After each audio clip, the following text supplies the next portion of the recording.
صار لي تقريبا شي شهرين انا هون بالانفي، تقريبا شي شهرين انا جاي من سوريا لهون. طبعا جينا من عاصمة من الشام، جينا لهون، مو من قرى او من ريف يعني، من ريف الشام نحن جايين لهون. منطقة نحن كنا فيها اسمها منطقة الكسوة يعني، كنا ساكنين فيها هنيك انا وزوجتي وعندي 2 اطفال صغار. جايين هون على مخيمات كردستان، ساكنين يعني هون جايين على العراق. طبعا اول شيء هربنا من هنيك من الظلم من الشغلات البشعة اللي صار هنيك بسوريا يعني عنا. شغلات بشعة شفناها هنيك بصراحة، يعني الشغلات اللي شفناها ما شفناها لا بالتلفزيونات لا بالأفلام ولا بالواقع، ما شفناها يعني هالشيء، وما سمعنا من حدا صارت هالشيء.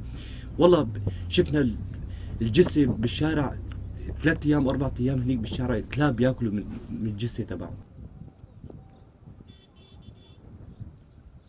يعني عبرنا حدود يعني تقريبا حدود 7 ساعات 7 ساعات ونصف يعني على الحدود. جينا يعني جينا لهون، وصلنا لهون والحمد لله. جماعة ما قصروا معنا أي شغلة، يعني ما قصروا معنا الحمد لله، وقاموا بواجبهم وزيادة.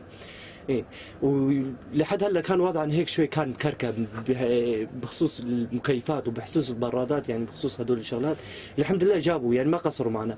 هذول اليوم جابوا لنا مثلا مثالا، جابوا لنا المكيفات وهي الشغلات، وبكره راح يجيبوا لنا البراد الحمد لله بالطريق، وعم بقوموا باجبون يعني ما قصروا معنا.